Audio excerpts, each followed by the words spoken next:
Acompáñenme todos, por favor, a 1 Corintios capítulo 10. Vamos a leer parte del texto con el cual iniciamos el sermón de la semana pasada. Por cierto, si usted no vino, mientras lo busca, 1 Corintios 10, mientras lo busca, si usted no vino la semana pasada, le pido que adquiera o que escuche en línea, en YouTube, en el canal que tenemos, la predicación del domingo pasado. Hoy, este día, vamos a dar la continuación de esa prédica. Vamos a hablar de los otros 2 capítulos que siguen y así sucesivamente. Es decir, la próxima semana vamos a ver el capítulo 9 y el capítulo 10 y luego terminamos con el capítulo 11, hablando del advenimiento también de nuestro Señor Jesucristo. Así que estamos en el libro de Isaías, pero antes de ir para allá, 1 Corintios capítulo 10, versículo 11, que es el que leímos al inicio de la predicación anterior, y hoy vamos a agregar los versículos del 12 al 14, es decir, vamos a leer del 11 al 14. Dice así la palabra del Señor. Y estas cosas les acontecían como ejemplo, y fueron escritas para amonestarnos a nosotros, a quienes han alcanzado los fines de los siglos. Así que, el que piense estar firme, mire que no caiga. No os ha sobrevenido ninguna prueba que no sea humana, pero fiel es Dios, quien os dejará de ser aprobados más de lo que podéis. Antes bien, juntamente con la prueba, proveerá también la salida, para que podáis soportar. Por tanto, amados míos, huid de la idolatría. Lo que Israel vivió como nación, dice el apóstol Pablo que se nos fue escrito a nosotros para advertirnos, para amonestarnos, para aconsejarnos sobre cómo es lo que Dios quiere que hagamos como sus hijos, cómo Dios quiere que vivamos y qué es lo que Dios nos manda a evitar. Si usted lee el contexto de esta porción que acabamos de leer, del versículo 1 al versículo 10 de 1 Corintios 10, usted se va a dar cuenta que lo que hace el apóstol Pablo es un resumen de las cosas que ellos como nación enfrentaron como prueba y cómo ellos en algunas salieron valerosos, pero en otros fracasaron.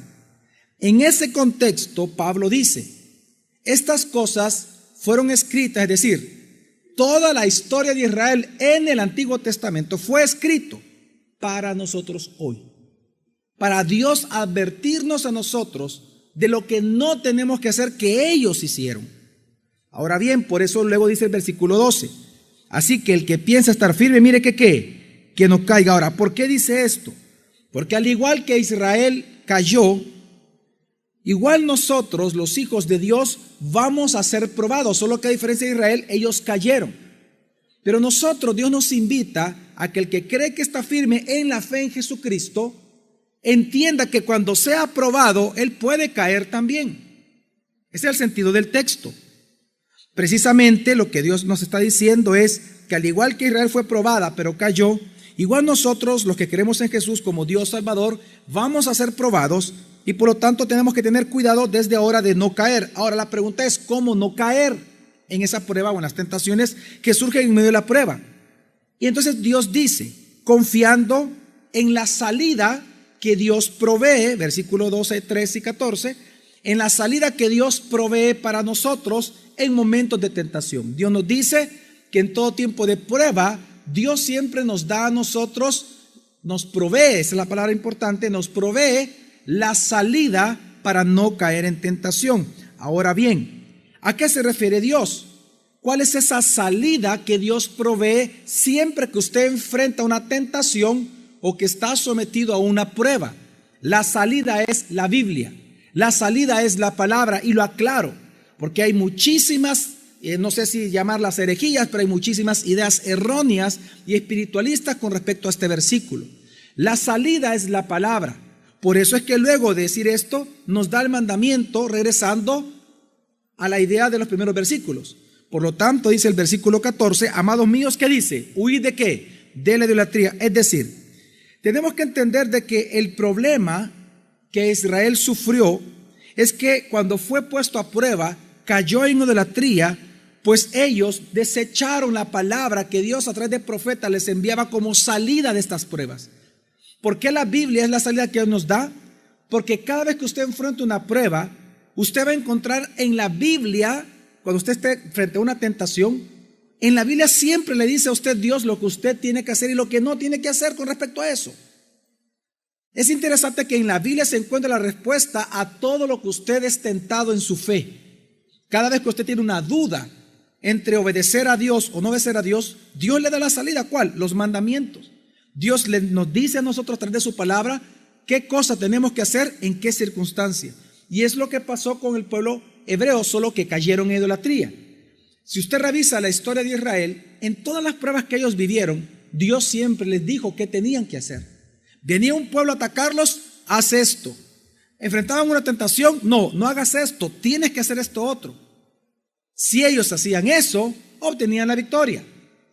Cuando uno comienza a vivir en sus propios criterios, en lo que yo creo que es así, o lo que yo creo interpretar de la palabra de Dios, eso es pecado de idolatría. Porque obviamente estamos centrados en nuestros propios argumentos y no en lo que claramente Dios habla en su palabra. Por eso es que esto mismo que le estoy hablando es lo que vimos específicamente la semana pasada. Cuando en el capítulo 5 de Isaías vimos que Dios comienza a hablar del pecado que como pueblo ellos cometieron, los israelitas, Dios comienza a hablar de 6 ayes, es decir, de 6 juicios que iba a sobrevenir sobre ellos a causa de 6 pecados que Dios se los va enumerando. La pregunta es, ¿por qué Dios emite estos 6 juicios contra ellos? ¿Cuál es el pecado, la raíz de todos estos pecados que ellos como nación comenzaron a cometer? Y lo leímos la semana pasada, Isaías 5:24, cuando dice: su raíz se pudrirá y sus brotes se desvanecerán como el tamo. Pero ¿por qué Dios trae ese juicio sobre todo Judá? Porque desecharon la ley del Señor Sebaot y despreciaron la palabra del Santo de Israel. Vean todos para acá. El punto es este: cada vez que tú enfrentas una prueba, Dios te da juntamente con la prueba la salida. La salida es la Biblia. La salida es lo que Dios te dice que tienes que hacer. Por lo tanto, la tentación tuya en esa prueba va a ser o hacer tu propia voluntad o hacer la voluntad de Dios. Eso es todo. Entonces, en este punto, cuando alguien entonces, ya poniendo en el contexto de 1 Corintios 10, cuando alguien está firme en la fe en Cristo, debe de cuidarse. Necesariamente debe de seguir obedeciendo la palabra de Dios, pues ella es la salida de la que Pablo habla, que es la que Dios nos provee para soportar toda prueba y toda tentación como idolatría. En ese sentido, es que hoy nosotros veremos la continuación de la historia de Israel que vemos en Isaías, la historia como pueblo, como nación. Y veremos hoy las consecuencias que le puede sobrevenir a una nación incrédula y las consecuencias que le sobreviene a aquellos que se atreven en medio de esa nación incrédula a comenzar a confiar y a creer en la palabra del Señor. Es decir, en la historia de ahora vamos a ver precisamente cómo es el triunfo de la gracia de Dios en medio de una nación incrédula. Ese es el título del sermón de esta mañana: el triunfo de la gracia de Dios en medio de una nación incrédula. La semana pasada se llamaba el triunfo de la gracia de Dios en medio de una nación ¿qué? ¿Quién se acuerda? Enferma, es decir, corrupta. Ahora, específicamente, ya entrando en detalle, en una nación incrédula. Por lo tanto, del capítulo 7 y el capítulo 8, que hoy es lo que veremos en Isaías, veremos 5 cosas de la historia en estos 2 capítulos de la historia de Israel. Veremos la prueba que ellos tuvieron que enfrentar, la salida que Dios les proveyó, la decisión que ellos tomaron, el juicio como consecuencia que vino sobre ellos y cómo Dios hizo triunfar su gracia a pesar de la decisión que Israel tomó. Y esto, como dice el apóstol Pablo, nos sirve a nosotros como ejemplo, como un espejo, como una amonestación, dice la Biblia textual, de lo que nosotros no tenemos que hacer. Amén, mi familia. Entonces vamos a ver la prueba que enfrentaron el pueblo, específicamente el reino de Judá, en el libro de Isaías o en el tiempo de Isaías. Isaías capítulo 7, versículo 1 al 2. Aconteció en los días de Acaz ben Jotam, hijo de Usías, rey de Judá, que Rezín, rey de Siria, y Peca, ben Remalías, rey de Israel, subieron a Jerusalén para conquistarla, pero no prevalecieron contra ella. Y cuando fue dado aviso al heredero de David, diciendo: Siria se ha confederado con Efraín, el corazón suyo y el del pueblo, Se estremecieron como se estremecen los árboles del bosque con el viento. Recordemos que Isaías fue un profeta que profetizó exclusivamente al reino de Judá. Después de que muere Salomón, recuerde que con uno de sus hijos, precisamente él fue tan mal rey, que hubo una gran división del reino. 10 de las 12 tribus se reunieron e hicieron lo que se llama el reino del norte, en el cual usted va a encontrar en la Biblia que a ese reino del norte se le llama, aparte del reino del norte, se le llama también Efraín. ¿Cómo se le llama? Efraín, o digan conmigo, Israel. Estos tres nombres se les da al reino del norte. Cuando usted lea la Biblia, en la historia de los reyes, si usted lee que dice Efraín, reino del norte, o Israel, está hablando del mismo grupo de personas, el reino del norte. Las 10 tribus que se quedaron en Israel. Luego, el otro reino que surgió fue el reino del sur, el cual estaba en Jerusalén. Ahí encontramos a Judá, juntamente con otra tribu más. Precisamente a este reino del sur se le llama Judá, cuya capital era, digan conmigo, Jerusalén. ¿Y cómo se llamaba este reino del sur? ¿Cómo se le llamaba? Judá. Entonces, fíjese bien qué está pasando, versículo 1 y versículo 2, entendiendo eso. Aconteció en los días de Acaz ben Jotam, hijo de Usías, rey ¿de dónde? De Judá, del reino del sur. Encontramos a Isaías hablando de un rey que él perfectamente conoció. De hecho, él le profetizó mucho en todo el tiempo de su reinado a Acaz. Acaz era obviamente un sucesor del linaje de David, representando a la casa de David. Y dice que en ese entonces, cuando estaba reinando Acaz, dice que Resín, rey de Siria, y Peca ben Remalías, rey ¿de dónde? De Israel. ¿Israel de quién está hablando? Del reino ¿de qué? Del norte. Dice, subieron a Jerusalén, ¿para qué? Para conquistarla, pero no prevalecieron contra ella. Es importante entender de que el contexto para comprender estas palabras. ¿Quién es Siria acá? Cuando dice Resín, rey de Siria. Siria, no hay que confundirlos con los asirios que menciona la Escritura, que de hecho ya lo vamos a leer. Siria y Asiria son dos cosas distintas. Los sirios, así como estaba Judá, así como estaba Israel, los sirios eran las personas que se encontraban viviendo en Damasco como capital. También se les llama los aramitas o Aram, precisamente. Lo interesante es esto, que los asirios, que era precisamente una gran potencia que estaba convirtiendo en esa región de Palestina occidental, ellos querían conquistar todas estas tierras. Entonces comenzaron a avanzar y comenzaron a conquistar otros pueblos.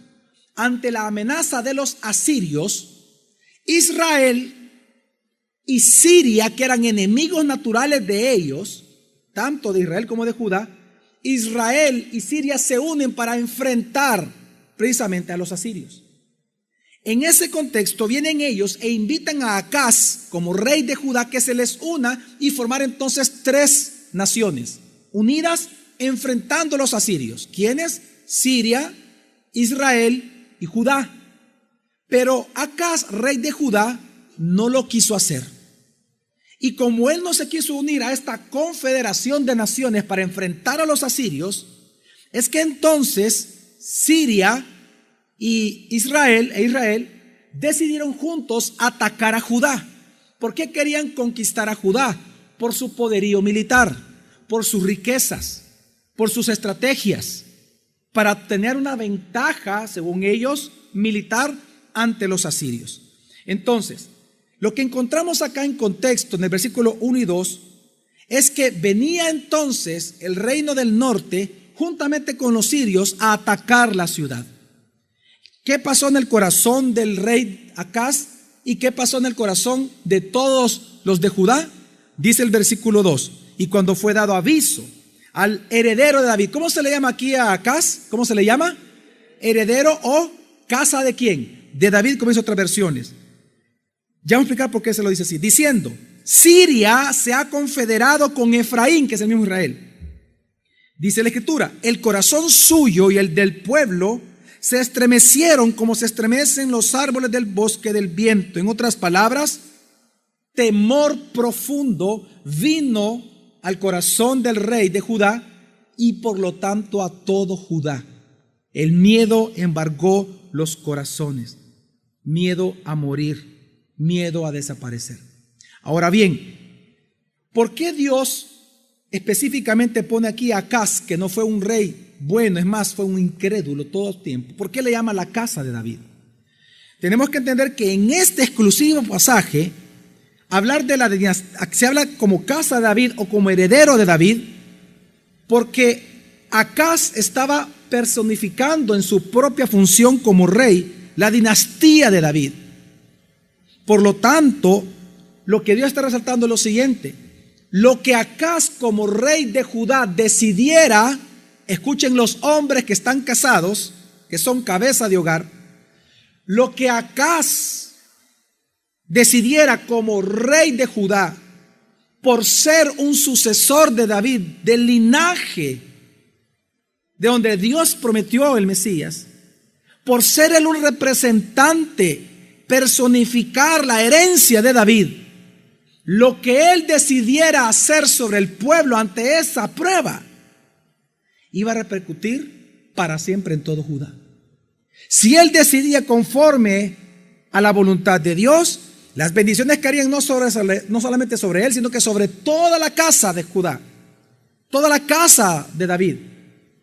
Pero si él decidiera no hacer la voluntad de Dios, todo el reino y toda la familia sería afectada para siempre. Entonces estamos en un punto muy importante de la historia, y por eso yo le pido que preste atención a lo que estamos estudiando, porque estamos en un punto histórico importante en la Biblia.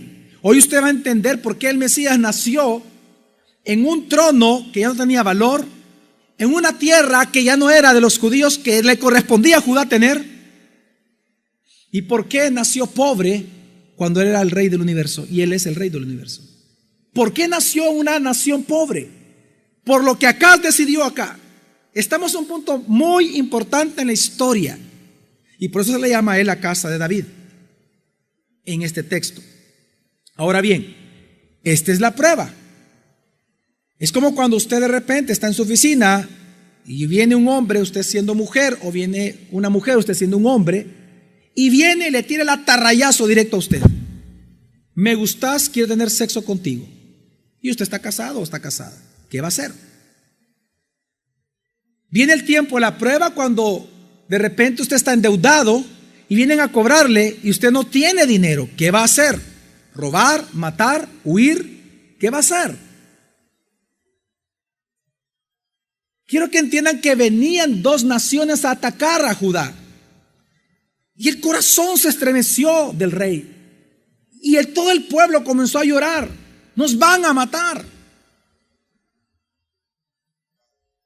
Esa es la prueba. La pregunta es, ¿cuál fue la salida que Dios proveyó ante esta prueba? Porque cuando escucha esto acá, dice que se estremeció su corazón y el del pueblo, dice. E inmediatamente entonces, ¿qué hizo Dios? Se quedó con los brazos cruzados. ¿Qué hizo Dios? Versículo del 3 al 9 dice: Entonces el Señor dijo a Isaías: Sal ahora al encuentro de Acaz con tu hijo Sear-Yasub, al extremo del canal del estanque de arriba, en el camino del campo de lavador, y dile: ten calma y observa. No temas ni te acobardes ante esos dos tizones humeantes, por el ardor de la ira de Rezín y de Siria y del hijo de Remalías. Pues aunque Siria trame tu ruina, y junto con Efraín y el hijo de Remalías haya dicho: subamos contra Judá y hostiguemos la ciudad, abramos una brecha en ella y pongamos en ella por rey al hijo de Tabel. Así dice Adonai el Señor: no se cumplirá ni sucederá. Damasco es capital de Siria, Rezín, caudillo de Damasco. Samaria es capital de Efraín, y el hijo de Remalías, caudillo de Samaria. Dentro de 65 años, Efraín, destruido, dejará de ser pueblo. Si no creéis, no subsistiréis. ¿Sabe cuál fue qué es lo que Dios hizo cuando vino la prueba directamente sobre Judá y en los oídos y ante los ojos del rey de Judá? Dios proveyó de una salida. ¿Dios proveyó de qué? De una salida. ¿Cuál fue la salida que Dios le dio a este pueblo? Digan conmigo: una palabra de salvación. Digan conmigo: una promesa de salvación. Y una promesa por gracia. Porque no le estaba pidiendo algo a cambio. Simplemente, ¿qué le dijo? Tranquilo, ten calma y observa lo que yo voy a hacer. Es decir, lo que Dios hizo fue proveerles una respuesta, una palabra de aliento, una palabra y una promesa de salvación. Esto lo vemos del primer versículo, el versículo 3, porque Dios le dice a Isaías como profeta, le dice: sal ahora al encuentro de Acaz con tu hijo Sear-Yashub. Sear-Yashub era el primer hijo de Isaías y precisamente se llamaba Sear-Yashub porque Dios le pidió que así se llamara. Este nombre significa el remanente volverá. ¿Qué significa? Es decir, que Dios le dice: lleva a tu hijo, porque él personifica mi promesa sobre Judá, que aunque ellos sean atacados y varios van a morir, pero mi remanente va a ¿qué? A regresar y va a crecer, y yo mantendré firme el linaje de David. ¿Me doy a entender, mi familia? Es decir, que en el hijo, al igual que en Isaías lo vimos la semana pasada, en el hijo estaba personificada la promesa que hoy le estaba dando a Judá, en el hijo de Isaías. Ahora, desde ahí vemos la intención de Dios, de ahí vemos el ofrecimiento por gracia que Dios hace, de que en tiempos de prueba confíes más en lo que Dios te dice hacer que en lo que tus deseos, tu corazón y tus emociones te dicen a ti. Ahora, ¿cuál es la palabra que Dios le da? Versículo 3, versículo 4. ¿Cómo comienza? ¿Qué le dice? Ten ¿qué? Ten calma y observa. Esta palabra en hebreo es interesante, porque literalmente lo que le está diciendo Dios es: no hagas nada. Es interesante que ¿dónde estaba? Si usted lee el versículo 2, ¿dónde se encontraba Acaz en ese momento? Que Isaías lo tuvo que ir a buscar. ¿Dónde estaba? Dice que estaba al extremo del ¿qué? Del canal del estanque de arriba. ¿Sabe dónde? De Siloé. Y es que el acueducto sobre el cual llevaba el agua, caía el agua en Judá, venía precisamente por el aire. Y Dios lo hizo así para que ellos dependieran de él, porque si este acueducto era destruido, Judá se moría de sed. Entonces el rey, cuando supo que lo iban a atacar, le dijo: vamos rápido al acueducto, tenemos que protegerlo para tener agua por siempre. Y él comenzó a confiar en lo que sus consejeros políticos le decían, el rey. Entonces ella viene y le dice: dice el Señor que te vayas de aquí a tu casa, vete de aquí, no hagas ¿qué? Nada, confía en Dios. Mire, yo no sé si usted ve la trascendencia de esto. Es un rey, a su disposición estaban todo su poderío militar y todas sus riquezas, y viene un profeta pelón que le dice: no hagas nada. Y me está diciendo que no haga nada, que confíe en el Señor, cuando vienen dos pueblos a atacarme.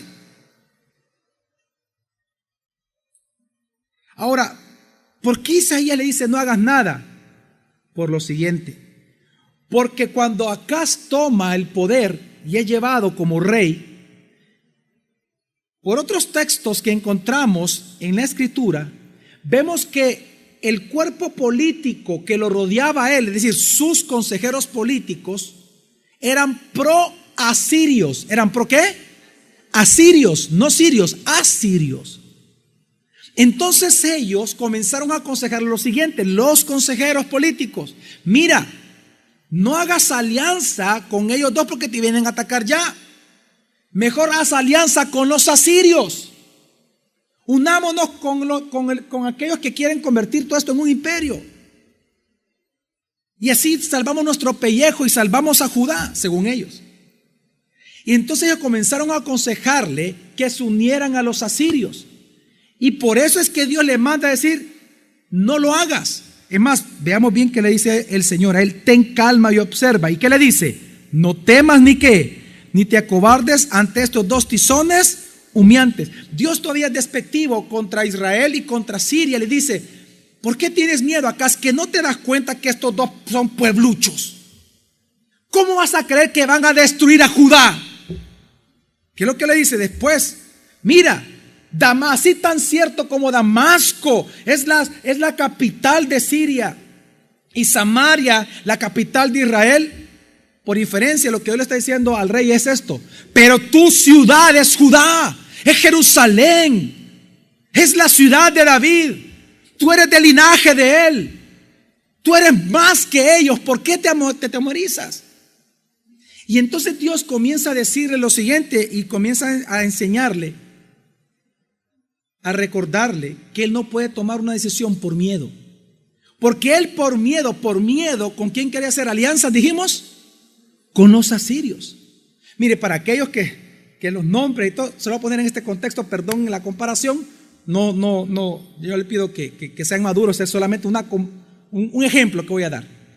Supongamos que el Salvador entero es Judá, ¿ok? ¿Sí? ¿Estamos de acuerdo? Ok. Es como que, voy a decir nombres, como que Guatemala y Honduras nos atacaran. Porque ellos se querían confederar con nosotros para hacer un solo bloque centroamericano, para evitar que el imperio asirio, que en este caso sería Estados Unidos, viniera a atacarnos como nación. Entonces viene Dios y es como que le dijera al presidente de El Salvador, no hagas eso por miedo. Porque es como que él se quisiera unir con Estados Unidos. No lo hagas. No tomes decisiones por miedo. Obedece mejor mi palabra. Y en ese contexto es que le dice, no hagas nada. En otras palabras, no decidas unirte a tus enemigos. No hagas caso a tus consejeros políticos de que te unas a Asiria, porque no te va a ir bien. Entonces viene Dios y le dice, ellos son dos tizones humeantes. Ellos no podrán hacerte daño. ¿No te das cuenta que ellos ya se están apagando? Es más, te voy a decir algo, yo los voy a destruir a ellos. En 75 años, le dice, en 65 años Efraín será destruido, y efectivamente fue así, se cumplió. ¿Por qué tú te afliges?, le dice. Entonces le da una advertencia y le da la salida. ¿Cuál es la salida que Dios le dio? Le dice, pero tú cree, al final del versículo 9 le dice, así como Samaria es capital de Efraín y el hijo de Remalías, caudillo de Samaria, le dice, si no creéis, ya es la salida, la palabra que Dios le da a Acaz. Pero si tú no me crees a mí, que yo te voy a salvar a ti y a Judá. Si tú no crees, ¿vas a qué? Le dice. No, ¿qué? Subsistiréis como nación, como reino. Es decir, que a la par de la salida, Dios le da la advertencia. Dios le dice, no te unas a los asirios. Yo te voy a defender y yo te voy a dar el gane y la victoria. Pero si tú no me crees, ok, te advierto algo. Si no me crees, Judá va a sucumbir. Como reino va a desaparecer. ¿Entiende usted la trascendencia de esto? ¿Entiende usted el momento histórico? Es decir, la decisión que tomara Acaz no iba a repercutir solamente en un momento de la historia. Iba a representar la destrucción de Judá. Dios le dijo, si no me crees a mi palabra, que te voy a salvar, y haces algo, todo el reino va a sucumbir. ¿Cuál fue la decisión entonces que Acaz tomó? Bueno, viene Dios y le dice, Isaías 7, del 10 al 17, lo siguiente. Y volvió el Señor a hablar a Acaz y dijo, pide una señal al Señor tu Dios, en lo profundo del abismo o en lo alto de los cielos. Pero Acaz respondió, no pediré ni tentaré al Señor. Pero Acaz respondió, no pediré ni tentaré al Señor. Dios en su amor, en su gran amor por su pueblo, por Judá, Él le dice a la casa de David, le dice al rey Acaz, le dice, mira, tan cierta es mi palabra, mi promesa, tan cierta es la escritura, mi palabra ahorita que te estoy dando, tan cierta es que yo mismo te pido a ti que me pidas una señal. ¿Qué quieres que yo haga por ti para demostrarte que yo sí te voy a salvar? Pídeme lo que quieras. De arriba en los cielos que haga algo, debajo de la tierra, pídeme lo que quieras. Por señal cualquier cosa, que yo lo voy a hacer para que me creas que yo te voy a salvar. Pero ¿sabe qué hizo Acaz? ¿Qué dijo Acaz? No pediré ni qué, ni tentaré al Señor. Ahora, no pediré ni tentaré al Señor. ¿Por qué él dijo esa frase tan interesante? Porque él no creía en Dios.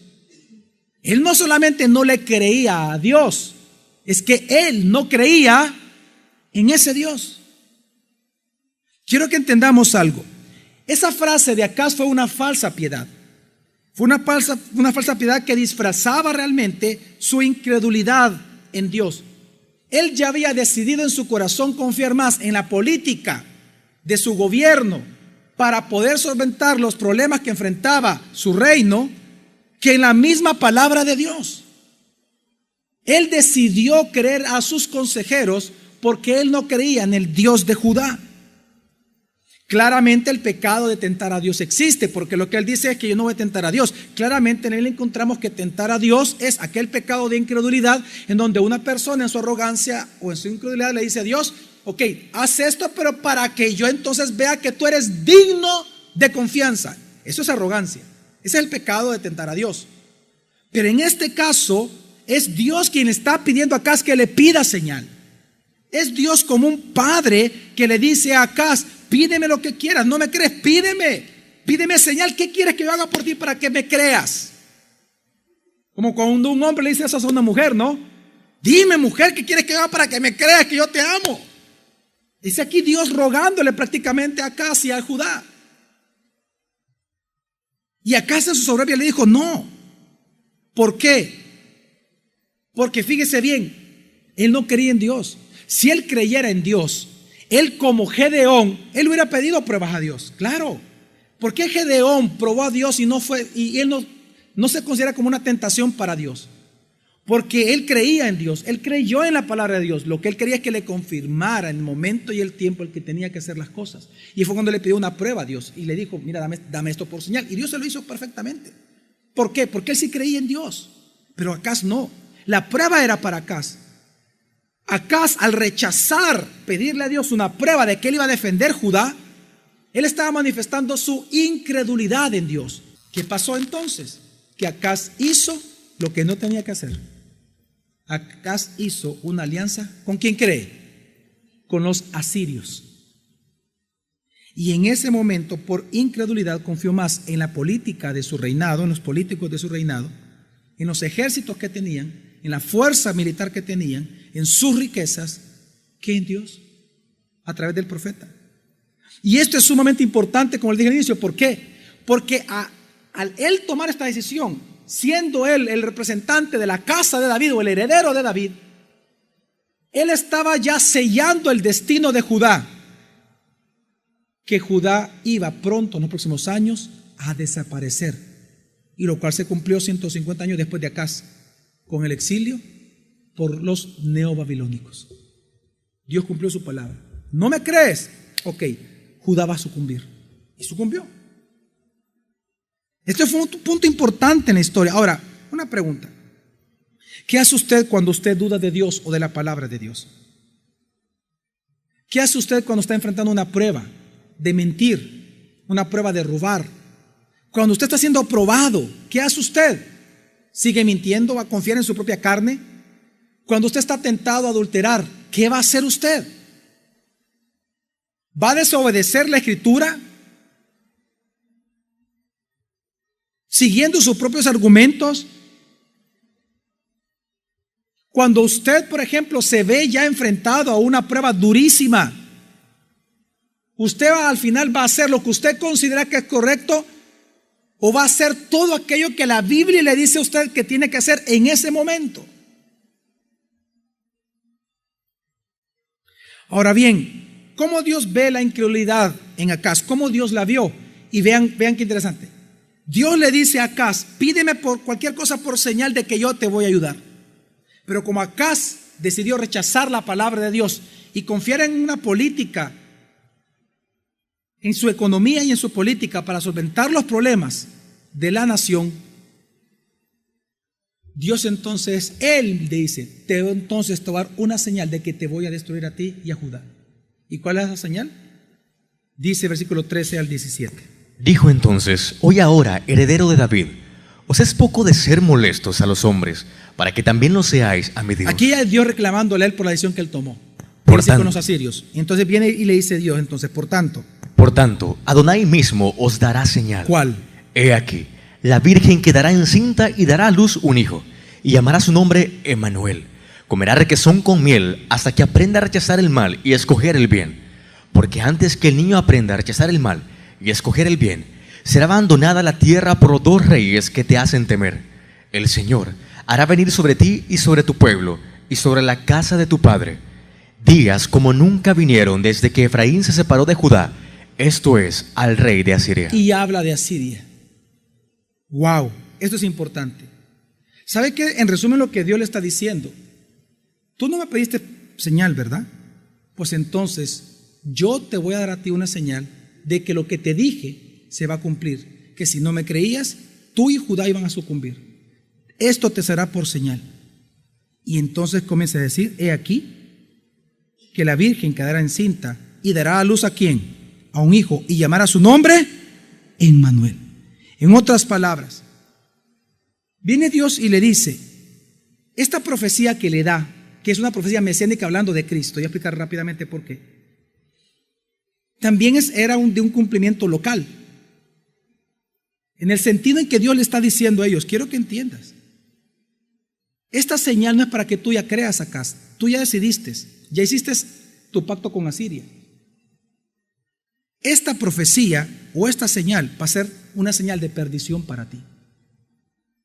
Es decir, es una señal de juicio el hecho que viniera el Emmanuel y que naciera pobre, porque dice: comerá requesón con miel hasta que aprenda a rechazar el mal y escoger el bien. ¿Por qué habla de requesón y miel? Porque era la comida propia de la época de los pobres. Es decir, con la venida del Emmanuel en un momento, en un Judá pobre, lo que Dios estaba profetizando es que Él iba a arrasar la ciudad, que iba a venir juicio sobre Judá, que Judá iba a empobrecer, que Judá iba a perder todos sus tesoros, porque habían escogido más confiar en sus políticos y en su propia gente que en la palabra de Dios.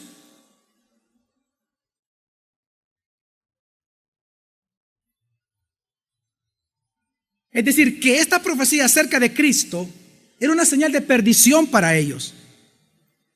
Es decir, era una señal de juicio para los incrédulos, pero también una señal de salvación por gracia para aquellos que dentro de esa nación creyeran en este Mesías enviado. Amén. Entonces, fíjese bien, a partir de este momento, usted está leyendo un punto histórico en la Biblia. A partir de este momento, de esta profecía, es que usted ya no va a encontrar que después de Acaz hay un heredero de David. Ya no hay. Porque resulta que los otros 4 reyes que vinieron después de Acaz, ellos ya no gobernaron soberanamente en Judá, sino que ellos fueron títeres de Asiria, porque en el momento en que Acaz hace un pacto con los asirios, ¿quién comienza a gobernar Judá? Los asirios, y les comienzan a pasar una gran factura que vamos a leer rápidamente. Entonces ellos ya no gobernaban, ellos perdieron su soberanía. Entonces los demás reyes fueron un títere, ya no eran esa herencia de David, ya no era la casa de David gobernando, era el hombre. Entonces Dios les dice: hasta que yo te envíe al Emmanuel, ahí voy a recuperar a Judá, ahí volveré a reinar.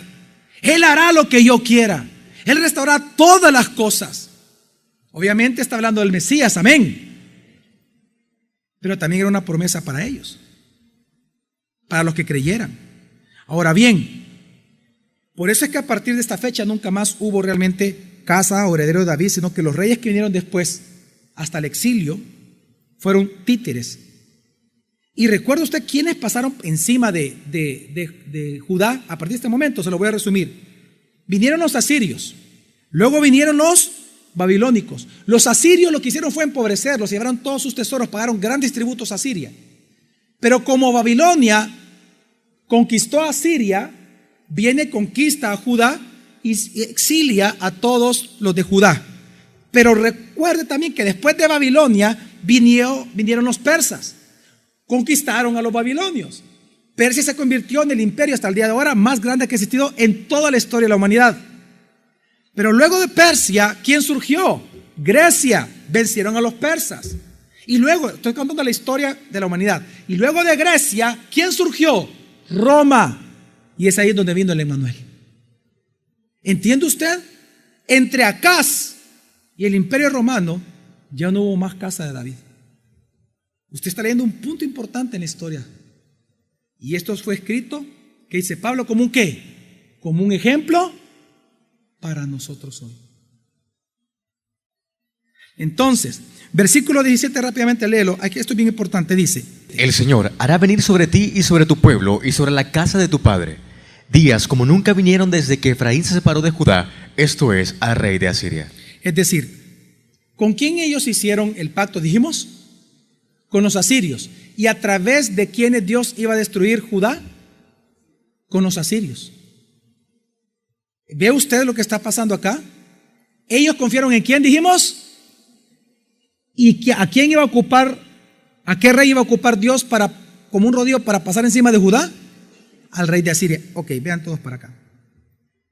Haber escogido por incredulidad a Dios, haber escogido ellos confiar en una política de incredulidad hacia la palabra de Dios, fue coger al tigre por la cola, hermanos. Acaz lo que no se dio cuenta es que estaba él poniéndole nombre a su propia lápida. En otras palabras, como dice el apóstol Juan, en Juan 3:18, el que no cree ya ha sido condenado porque no ha creído en el nombre del unigénito Hijo de Dios. Al no creer Acaz en la palabra, él se condenó a sí mismo. Y es que tiene que entender que cuando una persona rechaza el camino de salvación, el camino de Dios, por otros senderos, el fin de ellos es muerte. Proverbio 8:36 dice que los que odian la sabiduría aman la muerte. ¿Qué hace usted en tiempos de prueba? ¿Qué decide usted? ¿Va a seguir la palabra de Dios? Si Dios te dice, habla la verdad, ¿vas a hablar la verdad? ¿O te vas a quedar callado por miedo? El que rechaza el camino de sabiduría, dice Proverbio, es que ama la muerte. Mira a Acaz como ejemplo. Por eso está escrito para nosotros hoy. ¿Qué haces tú en tiempos de prueba? Cuando ya metiste la pata, ¿vas a hacer la voluntad de Dios o tu propia voluntad? ¿Que acaso no te das cuenta que Dios es cierto, un Dios de amor, pero también es un Dios justo? Un Dios airado, que no ama la injusticia, ¿Qué ha hecho usted esta semana cuando fue tentado de olvidarse de Dios? ¿Qué hizo usted? ¿Hizo como Acaz? ¿O hizo como el profeta Isaías invita a hacer? A creer la palabra de Dios. Entonces la pregunta es, ¿cuál fue la consecuencia que vinieron a Judá? Ya realmente cuáles fueron las consecuencias por esta decisión que Acaz tomó. ¿Qué sobrevino sobre Judá a partir de esta decisión de Acaz? Bueno, veamos el juicio que Dios trajo en Isaías 7, vamos a leer un gran texto, del versículo 18, hasta el capítulo 8, versículo 8. Dice así la palabra del Señor. Aquel día el Señor silbará los tábanos del confín del delta de Egipto. Ok, ahí está hablando de las moscas. Y dice que Él va a soplar las moscas de Egipto para que vayan y ataquen a los de Judá. Ahora, vea una cosa. En todo lo que ¿hemos hablado de Egipto? No, pero ¿por qué sale aquí? Interesante, ¿no? Ya voy a explicar por qué. Bien impresionante. Y luego, ¿qué dice? Y a las abejas de la tierra de Asiria. Ya menciona a Asiria. Dios dice que va a soplar tanto las moscas del Nilo como también va a soplar a las abejas, porque los asirios eran muy famosos en Palestina por ser apicultores. Entonces claramente está hablando de los egipcios y está hablando de los asirios, que como moscas y como abejas, Dios las va a soplar para que vayan hasta Judá y ataquen Judá. Sigue. Y vendrán y se posarán todas ellas en las honduras de las quebradas, en las hendiduras de las rocas, en todo matorral y en todo abrevadero. Aquel día, con una navaja aquilada más allá del río, esto es, con el rey de Asiria, Adonai rasurará la cabeza y el pelo de sus partes y también afeitará la barba. Es decir, no va a dejar nada en pie. Dios va a traer juicio sobre Judá. Sigue. Aquel día, cada uno mantendrá una ovilla y 2 ovejas, y por la abundancia de leche comerán cuajada. ¿Qué es lo que Emanuel iba a comer? ¿Se acuerdan ustedes que iba a comer requesón? ¿Se acuerdan ustedes? Ya Dios lo está anunciando. ¿Por qué? Es decir, Dios le está anunciando a Judá, va a venir una pobreza. Tú que te jactas que tienes dinero, que tienes trabajo, por haber rechazado mi palabra, yo voy a traer pobreza sobre tu vida. Puro requesón, mira, pura tortilla con sal vas a comer. Espérate, ya vas a ver. Sigue. Sí, todo el que quede en el país comerá cuajada y miel. ¿Qué es lo que el Manuel iba a comer cuando viniera? Interesante. Sigue. Aquel día, en un terreno de 1000 cepas, otra valuada 100.000 siclos de plata. Habrá zarzas y espinos. Tendrán que entrar en él con arcos y flechas, porque todo el país estará lleno de zarzas y espinos. Y en ninguna de las praderas que hoy se labran con la azada se podrá entrar por el temor a las zarzas y a los espinos. Serán pasto de vacunos, holladas por el ganado.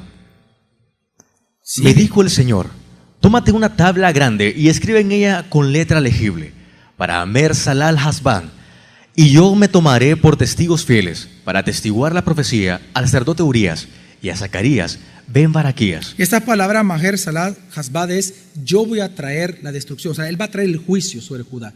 Pero esta frase que fue escrita en unas tablas, Dios la quiso personificar y le dice a Isaías: ve a tu esposa, que ya vamos a leer que le llama la profetisa, no porque profetizaba, sino que porque tuvo un segundo hijo.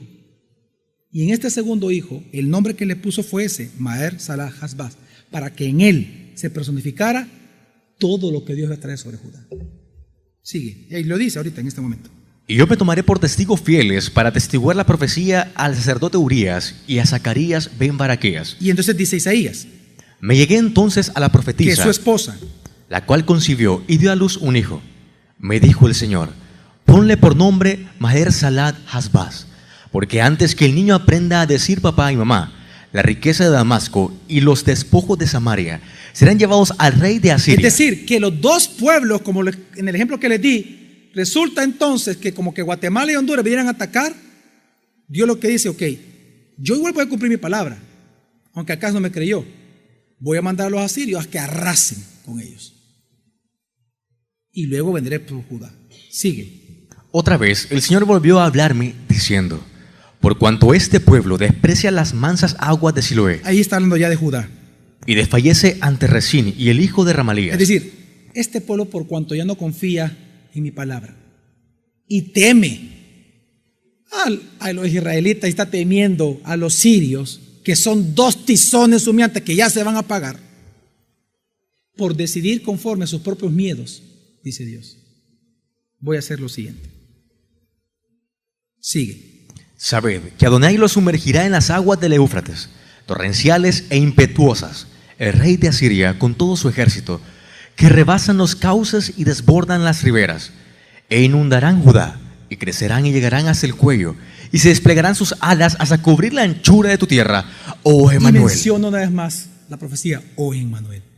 Es decir, vemos que cuando una nación, en este caso Judá, cuando una nación entera confía en su política fundamentada en una incredulidad a la palabra de Dios, o cuando una nación entera confía más en sus recursos materiales, en sus recursos militares, en sus recursos estratégicos, y no en la palabra de Dios para solventar sus problemas como nación, resulta que estas cosas en que ellos confían se vuelven la calamidad y los medios de destrucción de esa misma nación. No sé si usted logra darse cuenta de algo. ¿Sabe cuál es el juicio de Dios? Que aquellos que confíen en el mundo mismo será su destrucción. Que los que confíen en su poder militar, su propio poder militar va a ser su propia destrucción. En otras palabras, en lo que tú confíes que no sea Dios, eso será tu destructor. Impresionante. Es decir, por eso habla de las moscas de Egipto y las abejas. Es decir, ahora, ¿por qué menciona a Egipto acá? Por lo siguiente. Porque estos mismos políticos que recibieron al rey Acaz 30 años antes habían hecho un pacto con Egipto. Habían hecho un pacto político, una alianza política con Egipto para protegerse precisamente de Israel y de Siria, porque resulta algo que no le había dicho, es que ya antes, 30 años antes, tanto Israel como Siria ya los habían intentado atacar una vez. Y quien ayudó a Judá a resistir fue Egipto, es decir, el archienemigo del pueblo de Dios fue el salvador de ellos, porque ellos lo buscaron a su enemigo como un salvador y no al verdadero salvador que es el Emmanuel. Y esto trajo un costo. Trajo un costo. Es decir, cuando una persona desconfía en Dios y desconfía de su palabra, quiero que entienda siempre va a buscar a Egipto como salvador. En otras palabras, si Judá, siendo el pueblo de Dios, consideró a Egipto su enemigo como un salvador de ellos, eso demuestra en la vida diaria que cuando alguien se aleja de Dios, su estupidez lo lleva a creer cualquier cosa. Porque para que una persona crea que el mundo es la solución a las cosas, eso es ser estúpido. Cuando alguien cree que la mentira es solución para un problema matrimonial, que la mentira es solución para un problema personal,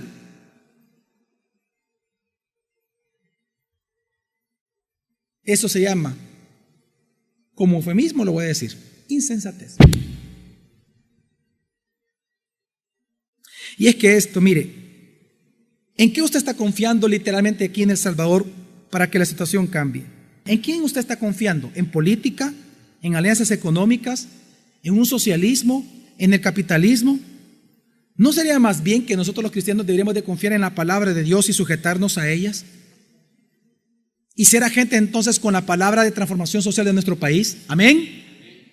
Es que la misma Biblia dice, no améis al mundo ni las cosas que hay en el mundo, pero acá lo hizo. Todos los días usted se enfrenta a lo mismo. Viene una tentación, viene una prueba. Su tentación va a ser todo el tiempo dudar de Dios, desconfiar de la palabra y confiar en el mundo y lo que hay en el mundo. Ahora, cuando leemos entonces este texto, ¿qué nos damos cuenta? Que el juicio entonces de Dios sobre una nación incrédula es pobreza, escasez de alimento.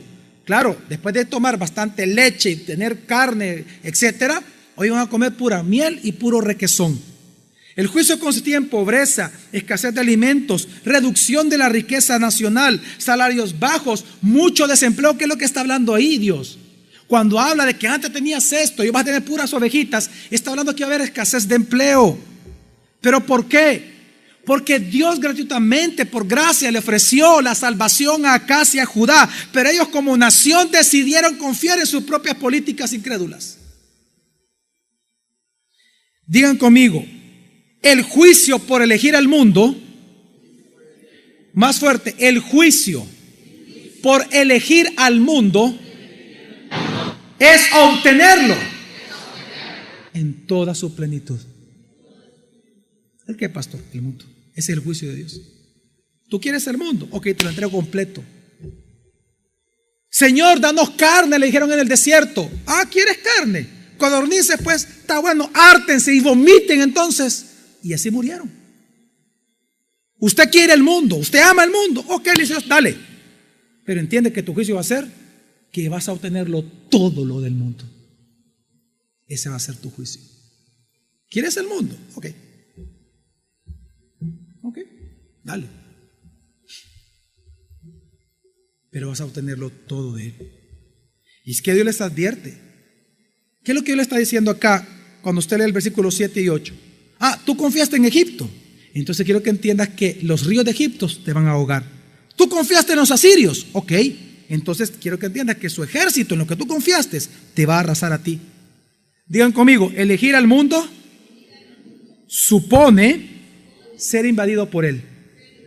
Digan conmigo, escoger a un Salvador que no es Jesús es escoger un destructor. Y cada día usted enfrenta eso. Todo lo que no sea Jesús y su palabra es destrucción para usted. Es lo mismo en un matrimonio, es lo mismo en un lugar de trabajo, es lo mismo cuando está enfrentando la muerte, es lo mismo cuando hay una enfermedad, es lo mismo cuando usted sufre abuso, traición, mentira, etc. Si usted no escoge hacer la palabra, lo que usted escoja hacer vendrá a terminar de destruirlo a usted mismo. Pero a pesar de todo esto, la pregunta es, ¿qué hizo Dios? ¿Qué hizo Dios aparte del juicio en medio de una nación incrédula? Porque tenemos que entender que en medio de todo pueblo, tribu y nación, siempre hay un pueblo ¿de quién? De Dios, el remanente. Entonces, ¿qué hizo Dios con ellos? Veamos entonces el último punto, que es, hace triunfar su gracia en medio de una nación incrédula. Vamos a ver del versículo 9 hasta el final, que es 22, dice así. Oh pueblos, enseñaos y sed derrotados, prestad oído, lejanías todas de la tierra, armaos y sed derrotados. Armaos y sed derrotados. Trazado un plan y fracasará. Proferid amenazas y no se cumplirán. ¿Por qué? Porque tenemos a Emmanuel. Y aquí viene entonces la promesa. Así me habló el Señor. Permíteme. El punto es este, hermanos. En toda nación, y hablemos ya del Salvador, por más fregados que esté El Salvador y por más juicio que Dios envía al Salvador, dentro de El Salvador hay cristianos. Amén. Hay escogidos de Dios, incluso que no se han convertido aún, pero son escogidos de Dios para salvación. Amén. La pregunta es, ¿qué va a hacer Dios? ¿Qué hace Dios en medio de una nación incrédula cuando sabemos que en medio de esa incredulidad hay pueblo de Dios? ¿Sabe lo que Dios hace? Triunfar su gracia. Y lo que Dios está diciendo acá, miren, dice, yo voy a traer a los asirios, luego van a venir los babilónicos, luego va a venir Persa, luego van a venir Grecia y luego van a venir los romanos. Y ellos les dice, oh pueblos, a todos ustedes, vengan pues, ataquen a mi pueblo porque yo se los digo, pero entiendan que por atacarlo ustedes van a ser derrotados. ¿Por qué? Y dice el versículo 10, porque aunque ustedes tracen un plan, ¿van a qué? A fracasar. Van a proferir amenazas contra Judá y contra Israel. ¿Y no qué? No se cumplirán, porque tenemos ¿a quién? A Emmanuel. Dice, hagan lo que quieran, yo voy a traer a Emmanuel. Y cuando yo traiga a mi hijo y lo haga encarnar en la tierra, que esa es la Navidad. Sentido de la Navidad. Cuando yo haga encarnar a mi hijo en la tierra, sepan todos ustedes que se van a avergonzar, porque mi hijo los regirá. Mi hijo hará justicia con justo juicio, pero a sus escogidos los salvará. A lo que ustedes intentaron destruir, yo lo voy a salvar, porque ellos son mi pueblo. Y a la par del juicio, Dios siempre envía su gracia, siempre a sus escogidos. Y entonces él sigue diciendo, así me habló el Señor, y su mano era fuerte sobre mí, y me amonestó para que no anduviera en el camino de este pueblo. No llaméis aliados a todo lo que este pueblo llama aliados, ni participéis en su temor, ni os amedrentéis.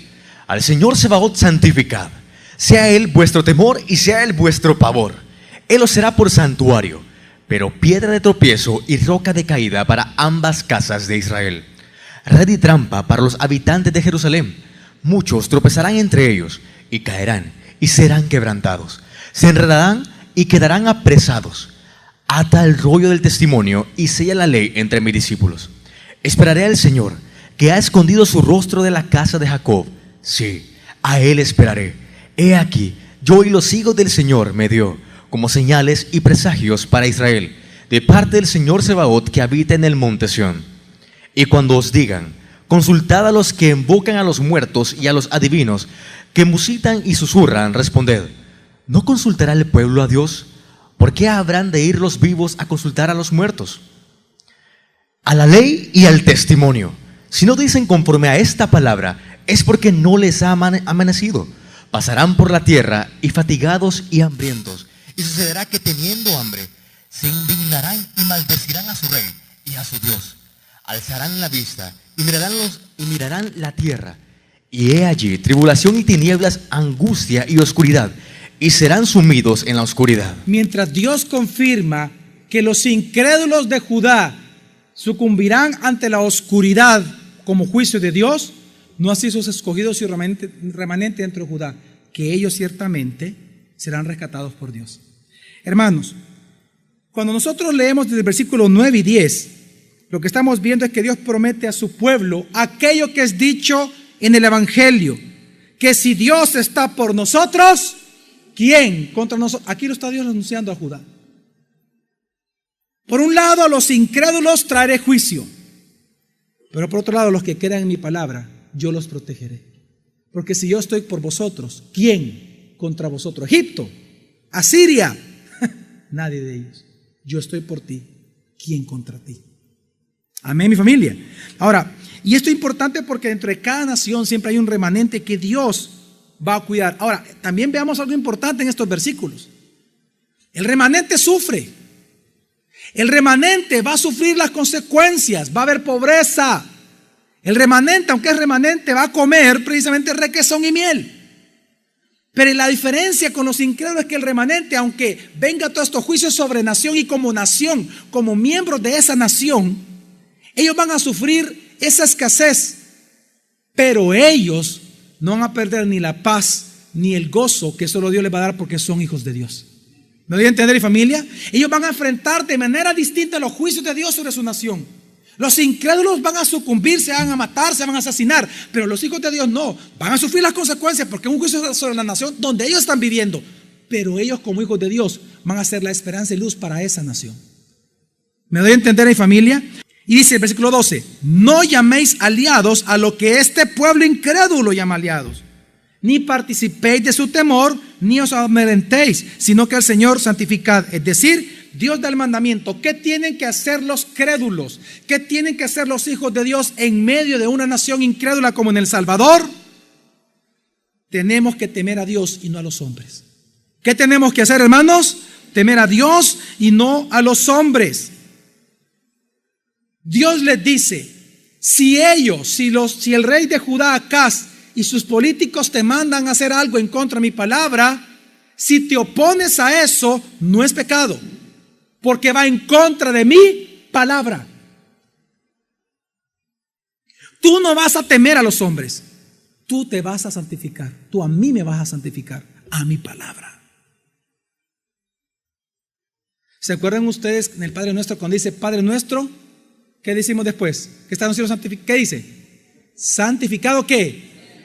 Es lo que Dios está pidiendo acá. Que no le temas o sea, no hagas lo que aquellos te dicen. Si eso que te mandan a hacer resulta que es contrario a la Biblia, no lo hagas.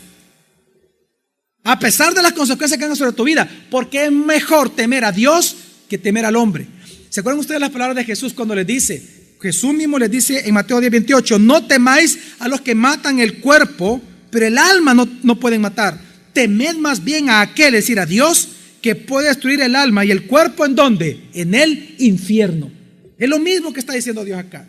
No le teman a ellos, témanme a mí. Por lo tanto, si ellos dicen, este es el imperio que nos va a atacar, no le llames eso imperio a alguien que no es imperio. Si vienen ellos y te dicen, ellos son nuestros enemigos, no le llames enemigo a lo que ellos dicen. Mejor ve a mi palabra y mira lo que yo voy a hacer. Llama las cosas como yo las llamo. No confíes en ellos. A estos incrédulos, confía en mi palabra. ¿Me doy a entender, mi familia? Ahora, ¿por qué Dios hace esto siempre en cada nación y en cada época? Porque tienen que entender usted, y aquí viene el punto. Cada prueba que usted enfrenta no es para destruirlo a usted. Porque Dios, a la par de la prueba, ¿qué provee juntamente con la prueba? Entonces, las pruebas no son para destruir. ¿Sabe para qué son las pruebas en una nación? Para diferenciar entre aquellos que son el pueblo de Dios y los que no son el pueblo de Dios.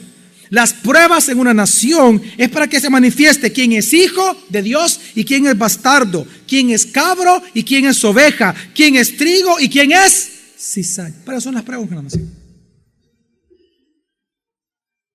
Porque el que es hijo siempre va a la ley y al testimonio, siempre va a la escritura, siempre va a ir a la Biblia, siempre va a defender la palabra. Por eso es que en el versículo 14 y 15 lo que Dios ya es una promesa, y Él dice, yo te seré por santuario, para todos los demás seré piedra de tropiezo, pero para ti seré un santuario. Es decir, ven a mí, que yo te haré descansar, yo te voy a proteger, hijo. Ven a mí, yo te seré un santuario para ti, yo te voy a proteger. Yo voy a traer escasez, pero yo te voy a proteger a ti, porque tú eres mi hijo. Yo te amo a ti. ¿Ven? ¿Cuántos ven la gracia de Dios en todo esto? Es decir, también ante esta promesa, lo que Dios está diciendo es que Él no lo quiere destruir. Él quiere probar quién es cristiano hoy y quién no. Mire, por eso es que cuando usted lee Isaías en el capítulo 28, para reflejar esta verdad que le estoy diciendo, Isaías ocupa dos ilustraciones y él dice, por ejemplo, al igual que un granjero no sale a sembrar sin propósito, sino que siembra para obtener la cosecha. Y así como el trillador no trilla el grano sin propósito, sino que lo trilla para separar el trigo de la paja, así Dios no los prueba sin propósito. Dios los prueba para que se manifieste lo que hay en el corazón de todos y por lo tanto separar a su pueblo de los que nunca han sido su pueblo.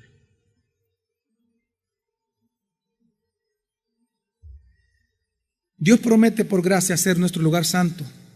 Dios promete por gracia ser nuestro lugar de reposo. Dios promete por gracia ser nuestro refugio, pero solamente de aquellos que confíen en Jesús como Dios Salvador. Entonces, para concluir, ¿cómo vivir, pastor, comportarnos en medio de una nación incrédula? Hay 3 mandamientos más que Dios da. En el versículo 16, Dios nos dice que tenemos que estudiar y entender la Biblia. ¿Qué dice el 16? Rápidamente: ata el rollo del testimonio y sella la ley entre mis discípulos. En otras palabras, estudia y trata de entender la Biblia. Versículo 17, ¿qué dice? Rápidamente: esperaré al Señor, que ha escondido su rostro de la casa de Jacob. Sí, a Él esperaré. En otras palabras, obedeciendo la palabra, espera en el Señor que aquello que dice Dios que va a hacer en su palabra, si tú obedeces, realmente se va a cumplir. Y tercero, ¿qué dice el Señor? Versículo 20: a la ley y al testimonio. Si no dicen conforme a esta palabra, es porque no les ha amanecido. En otras palabras, dice el versículo, vamos al versículo 19. Cuando vengan las personas y los incrédulos, tus amigos, vengan aquí en El Salvador y te dicen: no, hombre, mira, mejor consultar a los muertos. En otras palabras, anda a buscar un experto, ¿para qué vas a ir a la iglesia? Anda a buscar un experto, a un psicólogo, a una psiquiatra, lo que sea. Cuando vengan y te digan: ve, evoca a los muertos, busca a los adivinos que musitan y susurran, tú como pueblo mío vas a responderles a ellos. ¿No consultará el pueblo de Dios a su Dios? ¿Por qué habrán de ir los vivos? Decir, ¿por qué vamos a ir los redimidos, los salvados por Cristo, a consultar a los muertos, a los otros incrédulos? ¿Para qué vamos a consultarles a ellos? ¿Qué es lo que nosotros los cristianos decimos todos los días que enfrentamos pruebas? Versículo 20, ¿qué decimos los cristianos todos los días? ¿Qué tendríamos que decir? Versículo 20, a la ley y digan conmigo, a la Biblia. ¿Dónde tenemos que ir a los cristianos todos los días? Cuando te veas tentado a adulterar, ¿a dónde tienes que ir? Cuando te veas tentado a robarle al gobierno, ¿a dónde tienes que ir? Cuando te veas tentado a mentir, ¿a dónde vas a ir? Cuando te veas tentado a vengarte de alguien, ¿a dónde vas a ir? Cuando no sepas qué hacer como esposo o como esposa, ¿a dónde vas a ir? Cuando no sepas qué hacer como cristiano, ¿a dónde vas a ir? A la ley y al testimonio. ¿Para qué los hijos de Dios vamos a ir a consultar a los muertos, a los otros incrédulos, a los incrédulos, si somos los hijos de Dios? Hermanos, el que cree que está firme, dijo Pablo, observe, mire que cuídese de qué, de no caer en la incredulidad en que el pueblo hebreo cayó cuando en los tiempos de tentación rechazaron la salida que Dios les proveyó, es decir, a los profetas, la palabra de Dios. Cuando usted se enfrente a tentaciones y pruebas, no rechace la Biblia, no rechace la Escritura. La pregunta es, ¿en quién usted va a confiar? ¿En la Biblia o en las costumbres salvadoreñas? ¿En quién usted va a confiar? Cuando un hombre peca, ¿por qué vía usted se va a ir para resolver su pecado? ¿Por la vía de Dios o por la vía de su carne? Así que, hermanos, ¿qué hace Dios en medio de una nación incrédula?